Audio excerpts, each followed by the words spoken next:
Hello, हाय, नमस्ते, सत श्री अकाल, अस्सलाम वालेकुम। कैसे आप सब लोग। मेरा नाम है प्रियंका और मैं स्वागत करती हूँ आपका हमारे यूट्यूब चैनल पे।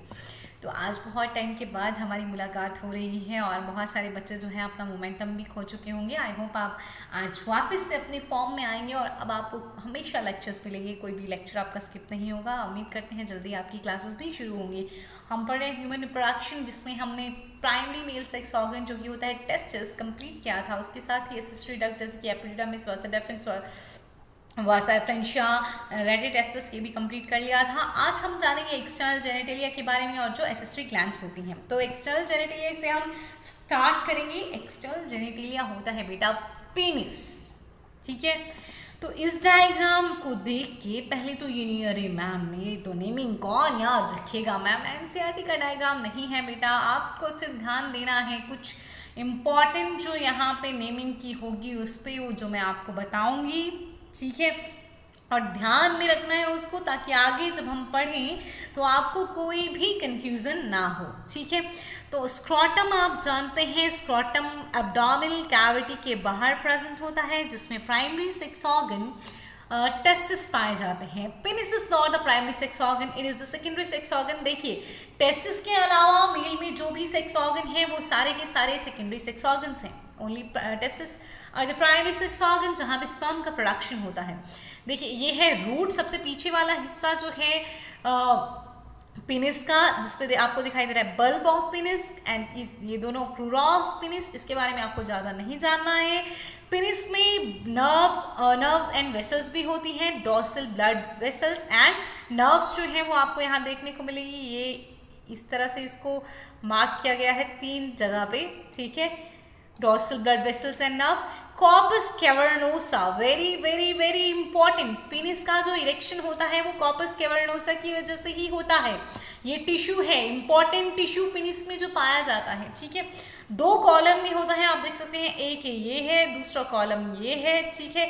फिर वहीं आपको एक सेंट्रल डीप आर्टरी नजर आती है इसमें, इसके अंदर प्रेजेंट, ठीक है, ये इस तरह से, ठीक। यूरेथ्रा आपको नजर आ रहा है, यही यूरेथ्रा जो है आपको ये पेनिस में भी नजर आएगा, इसलिए इसको यहाँ मार्क किया गया है पिनाइल यूरेथ्रा, ठीक है। अब पिनाइल यूरेथ्रा के आसपास जो टिश्यू होता है उसको बोलते हैं हम corpus spongiosum. Again an important tissue, corpus spongiosum, ठीक है। इसका एक ही कॉलम होता है, उस कॉलम में जो है वो यूरेथ्रा आ गया है तो हमें वो 2 की तरह दिखाई दे रहा है, ठीक। लेकिन ये एक ही कॉलम है। कॉर्पस कैवर्नोसा के 2 कॉलम होते हैं। देखिए पेनिस में किस तरह से है कॉर्पस कैवर्नोसा, इसी की वजह से पेनिस का इरेक्शन होगा, ठीक। ये पूरा हिस्सा जो आ गया इसको कह दिया जाता है शाफ्ट और बॉडी। फिर आता है ग्लास पेनिस, लेकिन ग्लास पेनिस का बिल्कुल जो बेस आ गया उसको हम बोलते हैं नेक ऑफ द पेनिस। फिर ग्लांस आ गया, ग्लांस में आप देखिए यूरेथ्रा की ओपनिंग, एक्सटर्नल यूरेथ्रल मीटस, और ग्लांस पे स्किन होती है जिसको हम फोर स्किन कहते हैं। ग्लांस की कवरिंग होती है, फोर स्किन और प्रिप्यूस उसको कहा जाता है, ठीक है। चलिए जानते हैं पेनिस के बारे में कि क्या क्या है। अगर हम बात करते हैं पेनिस की तो क्या है बेटा, ये it is the male sex organ but it is not the male primary sex organ, it is the male secondary sex organ, जो कि क्या होता है एक्सटर्नल जेनिटेलिया, बाहरी जो जेनिटल ऑर्गन है वो होता है। अपना पूरा साइज जो ये अटेन करता है वो प्यूबर्टी पे अटेन करता है, क्योंकि अगर आप किड्स में देखेंगे, बच्चों में देखेंगे ना, बेबी बॉय में देखेंगे तो साइज छोटा रहेगा पेनिस का। जैसे जैसे एज बढ़ती रहेगी प्यूबर्टी आ जाएगी, प्यूबर्टी जब आ जाएगी तो ये अपना फुल साइज जो है पेनिस अटेन कर लेता है, reaching it's full size during the puberty, okay. तो इसकी काम क्या होते हैं, एक तो सेक्सुअल फंक्शन होता है, दूसरा यूरिन को बॉडी से बाहर निकालना है, ठीक है। तो in addition to its sexual function the penis act as a conduit for the urine to leave the body, ठीक है। तो सेक्सुअल फंक्शन के साथ साथ पेनिस का क्या काम है कि वो यूरिन को भी बॉडी से बाहर निकालता है। तो पेनिस जो है वो सेवरल पार्ट से बना होता है, जिसमें सबसे पहले हम पढ़ेंगे ग्लांस के बारे में। अभी अभी अपने ग्लांस पढ़ा था, बॉडी में जो कौन सा टिश्यू होगा वो हम नहीं पढ़ेंगे फिर, ठीक है। तो ग्लास देखिए, ग्लास ऑफ द पेनिस जो है, यहाँ मत पढ़िए, मेरी बात सुनिए। आपने उस पर पढ़ा कि उस पर एक कवरिंग है जिसको हम बोलते हैं फोर स्किन और प्रिप्यूस, ठीक है। तो जो फोर स्किन और प्रिप्यूस है, ठीक, अगर उसको रिमूव कर दिया जाएगा, तो पेनिस को बोलते हैं सर्कमसाइज्ड पेनिस। अगर उसको रिमूव नहीं किया जाएगा तब पेनिस को कहा जाता है अनसर्कमसाइज्ड पेनिस। ध्यान देंगे, जो अनसर्कमसाइज्ड पेनिस होता है उसमें आपको पिंक सा कलर का म्यूकोसा देखने को मिलता है टॉप पे, ग्लांस में, है ना, और थोड़ा उस पर स्लाइमी सा नजर, मॉइस्ट सा टिश्यू रहता है। जबकि सर्कमसाइज्ड मेन में हम बात करते हैं, हमारे रिलीजन्स में कुछ एक में अपने जो मान्यताएं हैं उनके आधार पे जो है वो फोर स्किन को हटा दिया जाता है। जब फोर स्किन को हटा दिया जाता है तो जो म्यूकोसा है वो सूख जाता है और एक ड्राई सी स्किन बना देता है। तो सर्कमसाइज्ड पेनिस में हटा दिया जाएगा फोर स्किन को, अनसर्कमसाइज्ड में नहीं हटाया जाएगा। तो देखिए, glans of the penis in circumcised men the glans is covered with pink moist tissue called mucosa। uncircumcised में mucosa होगा। covering the glass is the foreskin or prepuce, और आपको ग्लास को कवर करती हुई prepuce भी दिखेगी या foreskin भी दिखेगी। in circumcised men the foreskin is surgically removed and the mucosa on the glass transform into dry skin। तो सर्कमसाइज्ड मैन में फोरस्किन को सर्जिकली हटा दिया जाता है और जो म्यूकोसा होता है ग्लास का वो एक ड्राई स्किन में कन्वर्ट हो जाता है। नेक्स्ट हमारे पास बहुत ही इंपॉर्टेंट टिश्यू सेवरल पार्ट्स में ग्लास हो गया। कॉर्पस कैवर्नोसम, कॉर्पस कैवर्नोसम के 2 कॉलम आपने पढ़े, उनमें ब्लड आता है, उसमें जब ब्लड आता है तो इरेक्ट हो जाता है पेनिस, ठीक है। तो 2 column of tissue running along the sides of the penis, आपने देखा ना 2 कॉलम थे कॉर्पस कैवर्नोसा की जो कि पेनिस के साइड में रन कर रहे थे। Blood fill this tissue to cause an erection, तो इस टिश्यू में ब्लड फिल हो जाता है बहुत सारा और इरेक्शन होती है। दूसरा आता है कॉर्पस स्पॉन्जियोसम, यूरेथ्रा को जो सराउंड करता है वो होता है कॉर्पस स्पॉन्जियोसम, वो भी बिल्कुल पेनिस के ग्लास पेनिस के एंडिंग तक आपको दिखाई देता है कॉर्पस स्पॉन्जियोसम जो है, ठीक है। अब इसमें भी ब्लड फिल होता है और इसमें ब्लड फिल होता है इरेक्शन के टाइम पे ही, और ये कॉर्पस स्पॉन्जियोसम यूरेथ्रा की ओपनिंग के लिए मेनली रिस्पॉन्सिबल होता है, ठीक है। तो देखिए corpus spongiosum, a column of sponge-like tissue running along the front of the penis and ending at the glans penis। ध्यान दीजिए, एक ही कॉलम है, कॉर्पस कैवर्नोसम के 2 कॉलम्स हैं, कॉर्पस स्पॉन्जियोसम का एक ही कॉलम है जो कि एंड करता है ग्लास पेनिस पे। It fills with blood during an erection, erection के टाइम पे इसमें ब्लड भर जाएगा, keeping the urethra which runs through it open, जो कि कॉर्पस स्पॉन्जियोसम में क्या रन कर रहा है, उसके साथ साथ यूरेथ्रा रन कर रहा था ना कॉर्पस स्पॉन्जियोसम के साथ साथ, तो यूरेथ्रा को ये ओपन रखता है, ठीक है। तो urethra runs through the corpus spongiosum conducting urine out of the body, urine को यूरेथ्रा बाहर निकालता है, उसके साथ स्पर्म को भी बाहर निकालने का काम जो है वो यूरेथ्रा का ही होता है, ठीक है। अब हम बात करते हैं इरेक्शन कैसे होता है एग्जैक्टली। तो जब सेक्सुअल अराउजल होता है मैन में, तो एट दैट टाइम हमारी पैरासिम्पैथेटिक नर्व्स होती हैं S2, S3 एंड S4, वो एक सिग्नल देती हैं। उस सिग्नल जो जब मिलता है तो जो ब्लड वेसल्स हैं पेनिस में, देखिए उस सिग्नल के आने पे जो पेनिस में ब्लड वेसल्स हैं वो ब्लड वेसल बहुत एक्सपैंड हो जाती हैं। जब वो ब्लड वेसल एक्सपैंड होती हैं तो उनमें बहुत सारा ब्लड फिल हो जाता है, और ब्लड फिल होने की वजह से कॉर्पस कैवर्नोसा जो है वो हार्ड हो जाता है।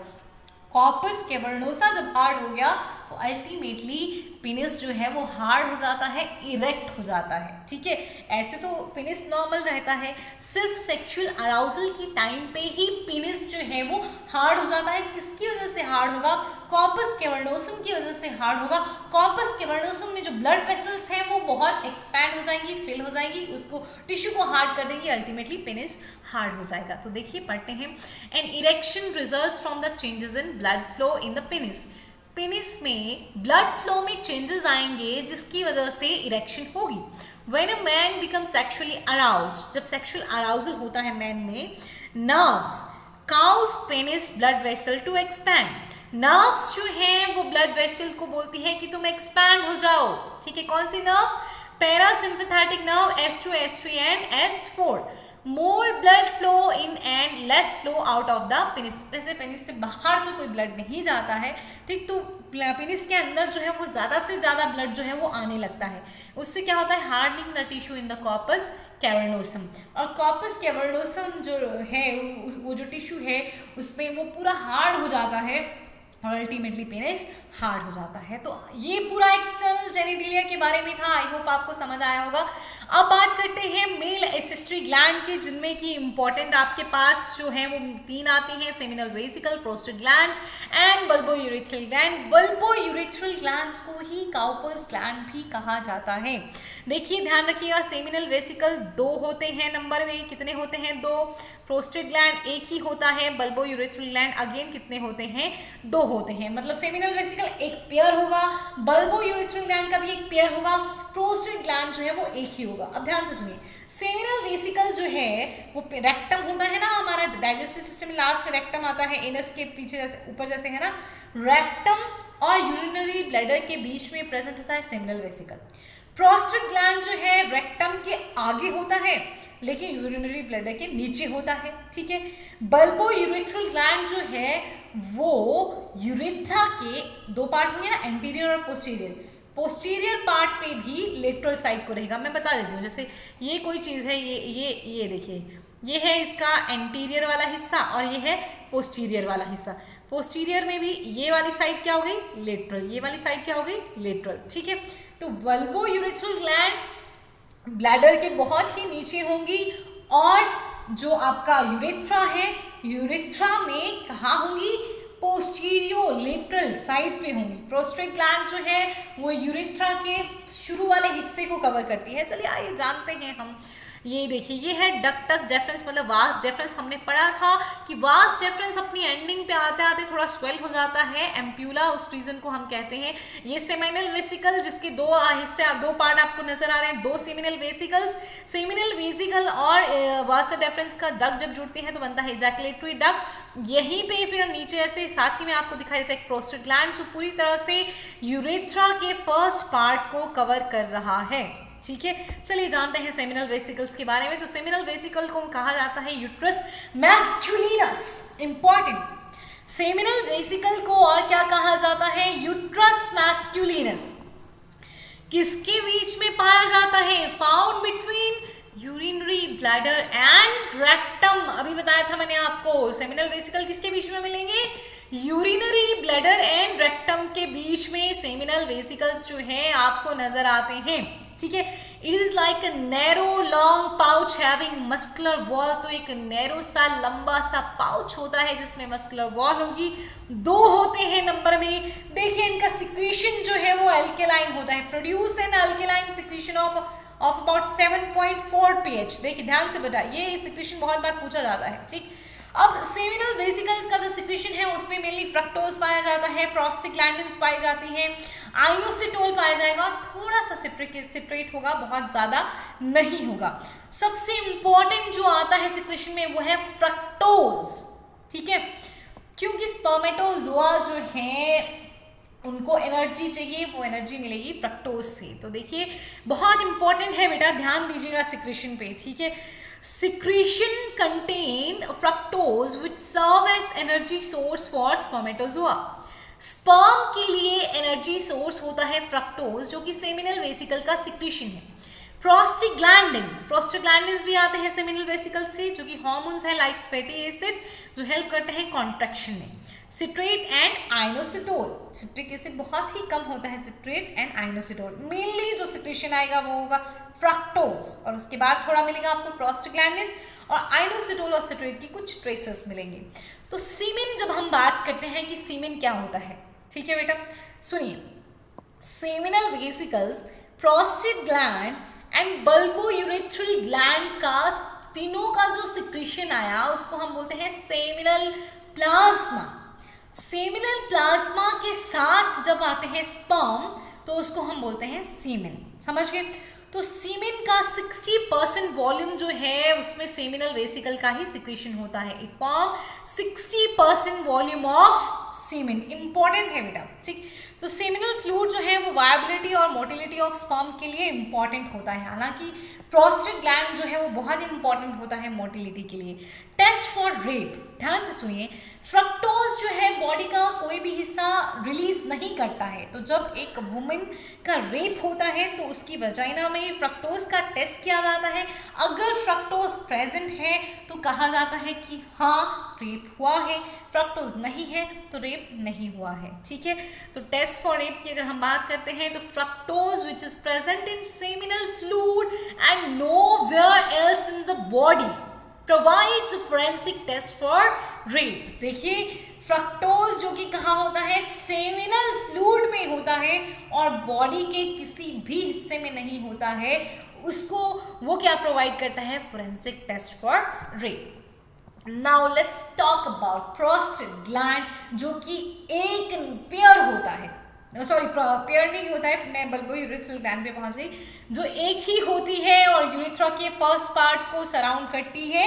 इसका सिक्रीशन जो है वो एसिडिक टू एल्केलाइन होगा। बहुत जगह आप स्लाइटली एसिडिक पढ़ेंगे, बहुत जगह आप एल्केलाइन पढ़ेंगे, लेकिन नॉर्मल जो होता है वो स्लाइटली एसिडिक टू एल्केलाइन होता है। ठीक है, ये मोस्ट एप्रोप्रिएट आंसर है। तो कितनी होती है प्रोस्टेट ग्लैंड, जल्दी से बताएंगे, पहले भी बताया 1 in number and surround the first part of urethra. Urethra के फर्स्ट पार्ट को सराउंड करता है। It secretes slightly acidic to alkaline 6.5 to 7.3 pH रहेगा। Fluid which form 20 to 25% of the semen. Semen समझ आया, सेमिनल प्लाज्मा प्लस स्पर्म, समझ गए। सीमेन क्या हुआ, सेमिनल प्लाज्मा प्लस स्पर्म होता है सीमेन। सेमिनल प्लाज्मा क्या हुआ, जितनी भी एक ग्लैंड का सिक्रीशन हुआ उसको हम सेमिनल प्लाज्मा कहते हैं।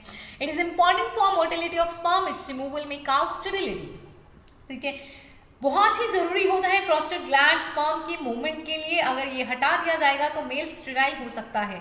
अब इसके सिक्रीशन में क्या आता है, देखिए इसमें सिट्रिक एसिड जो है वो ज़्यादा होता है, इसीलिए कई बार स्लाइटली एसिडिक हो जाता है। अगर सिट्रिक एसिड नहीं होता तो ये एल्केलाइन नहीं होता।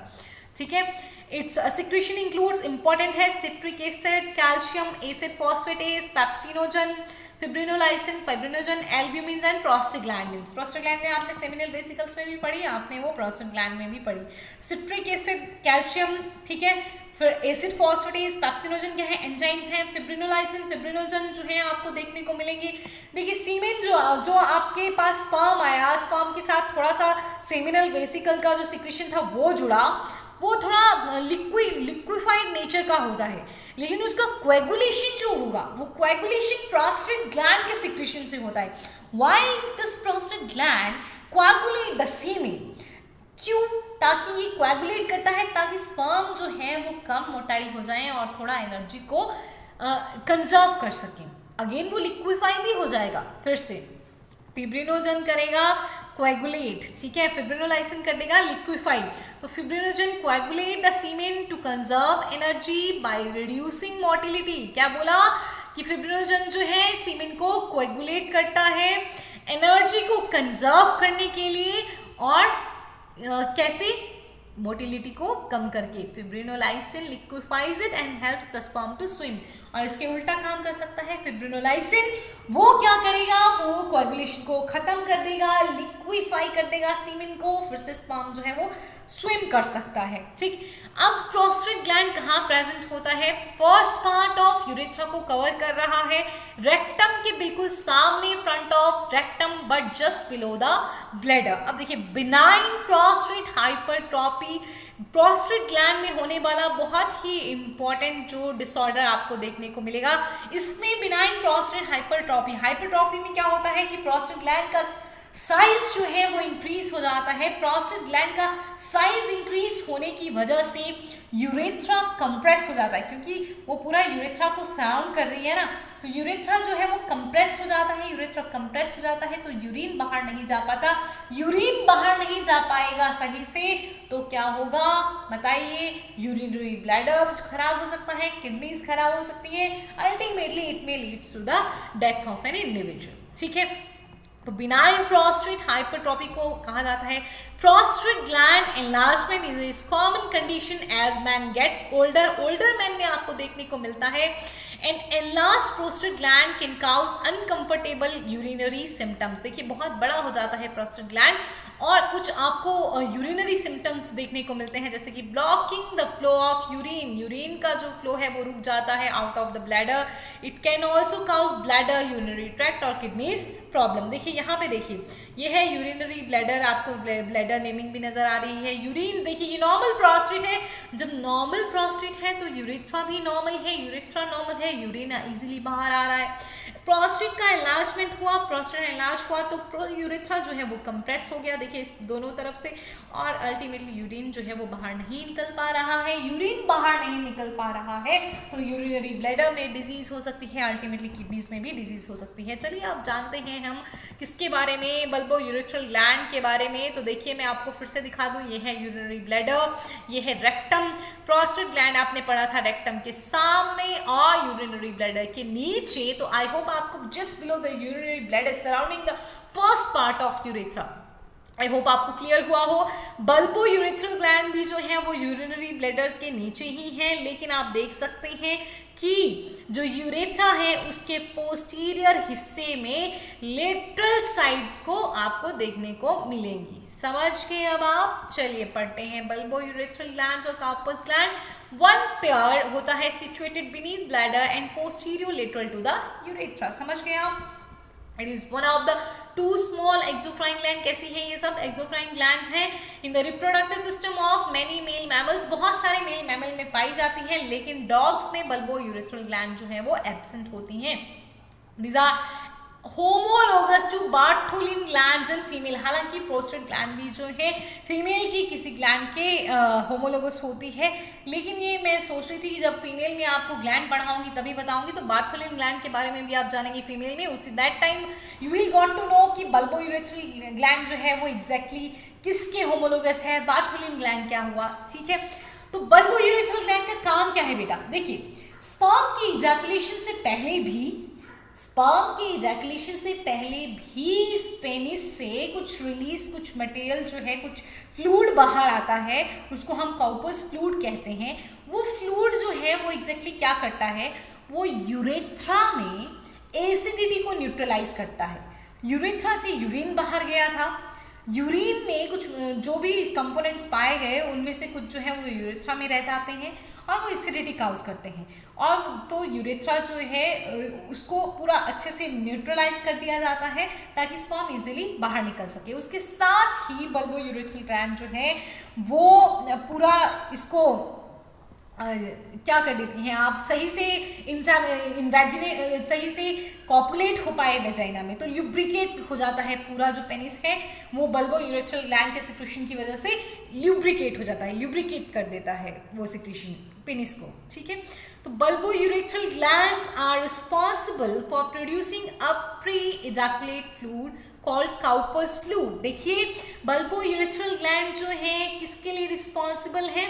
इजैकुलेशन से पहले निकलने वाला फ्लूइड जिसको काउपस फ्लूइड कहते हैं, प्रीकम। ठीक है, which is secreted during sexual arousal के टाइम पे सिक्रेट किया जाता है। क्या करता है?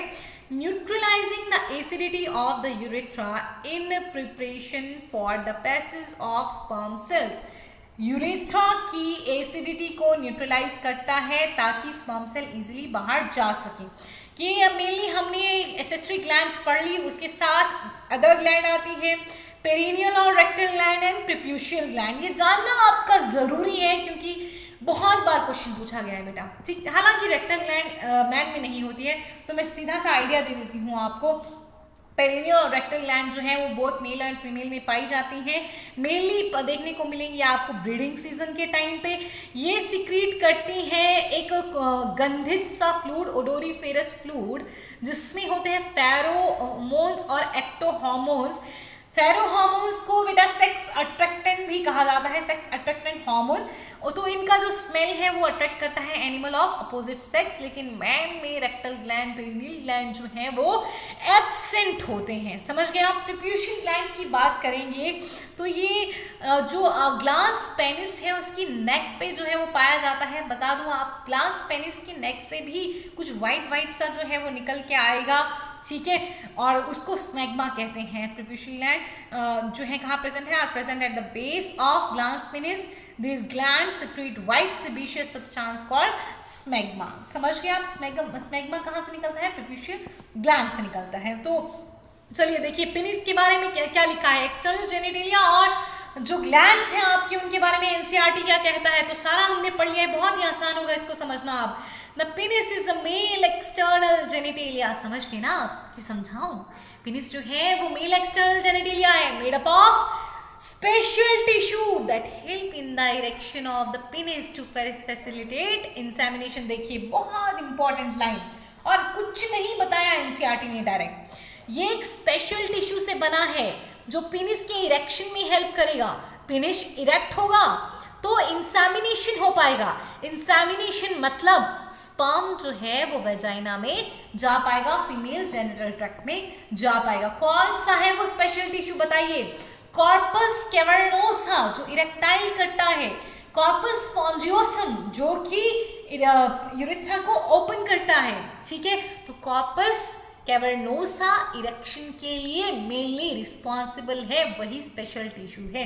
The enlarged end of the penis called glans penis is covered by a loose fold of skin called foreskin. देखिए पेनिस का जो एनलार्ज हिस्सा है उसको ग्लास पेनिस कहते हैं, उस पर एक स्किन होती है फोर स्किन। जब फोर स्किन को हटा दिया तो हो गया सर्कमसाइज्ड पेनिस, जब नहीं हटाया तो हो गया अनसर्कमसाइज्ड पेनिस। अगर मेल एसेसरी ग्लैंड की बात करते हैं तो it includes paired seminal vesicles, देखा, प्रोस्टेट ग्लैंड, हाँ जी मैडम देखी, पेयर्ड बल्बो यूरेथ्रल ग्लैंड, हाँ जी मैडम ये भी देख लिया। अब इन सब के सिक्रीशन को क्या बताया था मैंने? Secretion of these gland constitute the seminal plasma। इन सब के सिक्रीशन को क्या बोलते हैं? सेमिनल प्लाज्मा, जिसमें क्या था? Fructose, calcium and certain enzymes. बताइए फ्रक्टोज कहाँ से मिला? सेमिनल वेसिकल से मिला। प्रोस्टेट ग्लैंड से कैल्शियम आया, बहुत सारे एंजाइम भी आए, तो सेमिनल प्लाज्मा में आपको फ्रक्टोज देखने को मिलता है, कैल्शियम देखने को मिलता है और बहुत सारे एंजाइम्स देखने को मिलते हैं। The secretion of bulbo urethral gland also help in the lubrication of the penis. तो देखिए सिक्रीशन जो आएगा बल्बो यूरेथ्रल ग्लैंड से वो पेनिस के लुब्रिकेशन में भी हेल्प करता है। और हमने क्या कहा? यूरेथ्रा में जो एसिडिटी है उसको न्यूट्रलाइज करता है ताकि इजीली पैसेज हो पाए स्पर्म का। देखिए इन्होंने कुछ डिटेल नहीं दी है लेकिन इसको डिटेल में पढ़ना जरूरी था तो हमने पढ़ा। तो this is all about male reproductive system. इससे ज्यादा लेक्चर बढ़ जाएगा, इसीलिए मैं आपको सेमिनल प्लाज्मा, सीमेन और मेल रिप्रोडक्टिव सिस्टम में क्या किस तरह के डिसऑर्डर्स देखने को मिल सकते हैं, एग्जैक्टली जो है पूरा जो मेल में सेक्स एक्ट होता है किस तरह से होता है वो हम कल पढ़ेंगे, ठीक है। आपको होमवर्क जो हमारे साथ व्हाट्सएप ग्रुप में है वो डेफिनेटली दिया जाएगा और बेटा सबमिट करना ही करना है। अब कोई लेक्चर मिस नहीं होगा, कंटिन्यूसली लेक्चर आएंगे, तो ध्यान रखिए। Stay safe and thank you.